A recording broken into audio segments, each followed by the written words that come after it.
त्यांचं रक्षा सावरल्यानंतर तीर्थात जे रक्षा घेऊन जायचे आहे, तीर्थी धोंडा पाणी देव रोकडा सज्जनी, हे संत तुकोबराय यांच्या उक्तीप्रमाणे एक आदर्श व्यक्तिमत्व म्हणून संपूर्ण राज्याला परिचित असलेले आमचे मुंडे साहेब, त्यांनी त्यांच्या मातोश्रींचं जे रक्षा आहे आणि हस्ती आहे या ठिकाणी विसर्जित करून त्यांच्या शेतामध्ये आणि दारासमोर विसर्जित करून एक वेगळा आदर्श दिलेला आहे समाजासमोर.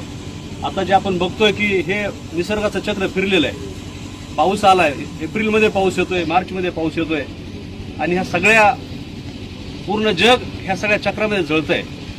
युद्ध आहे, अस्वस्थता आहे आणि असमतोल आहे. याला समतोल करण्यासाठी हे उचललेलं सगळ्यात मोठं पाऊल आहे. इन्फंट इंडिया आनंदग्रामचा रक्षेतून वृक्ष. रक्ष आपण तीर्थात टाकतोय, तीर्थात टाका, तिथं पूजन करा, परंतु थोडीशी टाका. पण तिथले मासे पाणी प्रदूषित होणं, मासे मरणं आणि तिथले जे प्रकार पाहता आपण निसर्गावर दया केली पाहिजे. निसर्ग आपल्यावर दया करतो. हे सगळं फळं फुलं आणि हे सगळं पर्यावरण आहे. आज आदरणीय मुंडे साहेबांचा हा जो परिसर जर बघितला तर संपूर्ण फळाफुलांनी बहरलेला आहे. तर त्यांचं ती जी स्वतःची त्यांची जी ठेवण आहे, विचारसरणी आहे, ही पर्यावरण अगोदर त्यांनी त्यांच्या मातोश्रीकडून ते आदर्श घेतलेला आहे.